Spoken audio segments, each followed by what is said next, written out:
de sus funciones la posibilidad de realizar un parse, o sea, la posibilidad de poder leer un string y transformarlo a un decimal siempre que pueda.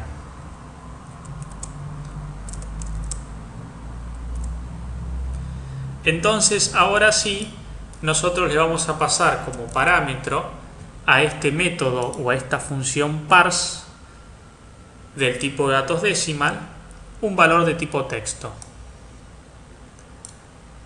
Este método parse nos va a devolver efectivamente un tipo de datos decimal.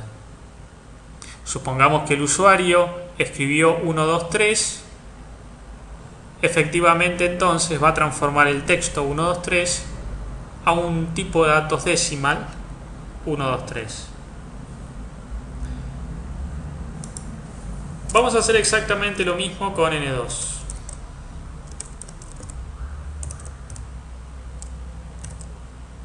En este caso vamos a recuperar lo que el usuario cargó en el cuadrito de texto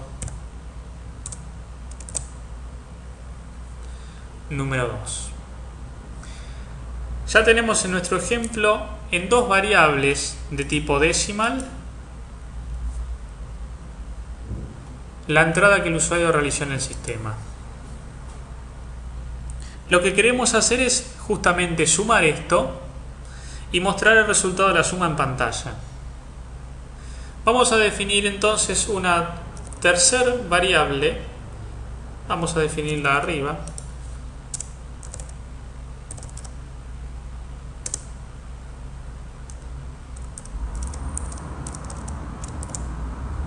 Y vamos a asignarle a esa variable, cuyo tipo de datos también es decimal, la suma de los dos números anteriores.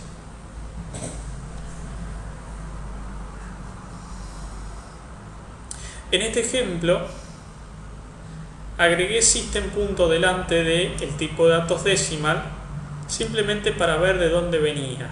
La verdad es que como tenemos el using de system aquí arriba, podríamos decidir eliminar system punto e igualmente el sistema funcionaría sin problemas. Por último, tenemos que mostrar en nuestra etiqueta, en su propiedad text, ¿cuál es el valor de resultado?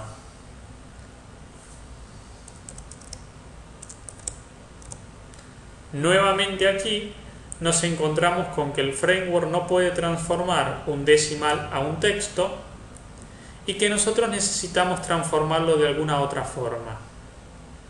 Particularmente, para transformar cualquier tipo de datos a texto,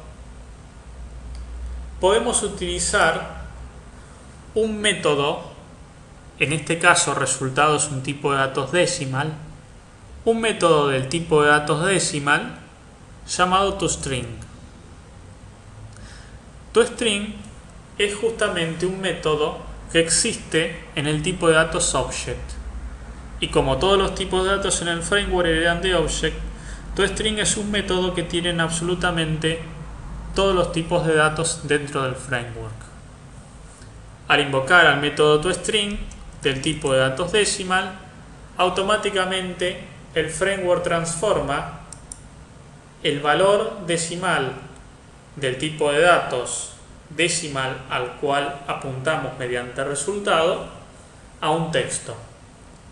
Y como ya es un texto, se lo podemos asociar a la propiedad text del label, que requiere justamente un texto, o sea, un string. Ya está completo nuestro primer demo. Vamos a grabar los cambios.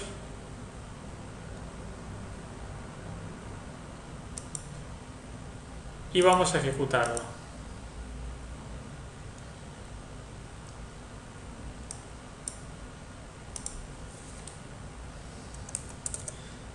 Generaremos algunos valores. Invocaremos a nuestro método btn sumar-clic, haciendo justamente un clic sobre sumar y viendo cómo en el cuadro inferior aparece el resultado de la suma de los dos cuadros superiores.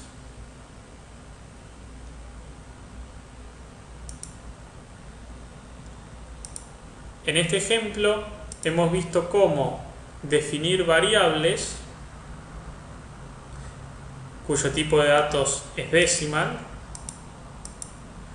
recuperar los valores de dos cuadros de texto, transformar su tipo de datos string o su tipo de datos texto a decimal a través de decimal.parse y guardar el resultado de esa transformación en los dos tipos de datos decimal a los cuales accedemos a través de las variables n1 y n2. Luego vimos cómo utilizar el operador más para sumar los valores de los dos decimal y el operador igual para asignar el resultado de la suma a otro tipo de datos decimal al cual accedemos a través de una variable que llamamos resultado, para luego entonces transformar a un string o a un texto el valor obtenido en resultados y poder mostrarlo justamente en otra etiqueta. Es inherente al desarrollo de aplicaciones, sobre todo de aplicaciones que tienen una interfaz gráfica, la necesidad de transformar los tipos de datos que los usuarios escriben en pantalla a un tipo de datos que nos permita a nosotros realizar alguna función, en este ejemplo sumar, y luego volver a transformarlos para volver a mostrarlos en pantalla. Para ello tenemos que utilizar algunos de los métodos específicos de los tipos de datos. En este ejemplo, el método parse y el método toString. En esta demo vimos cómo utilizar entonces tipos de datos por valor, ya que decimal y string son tipos de datos por valor.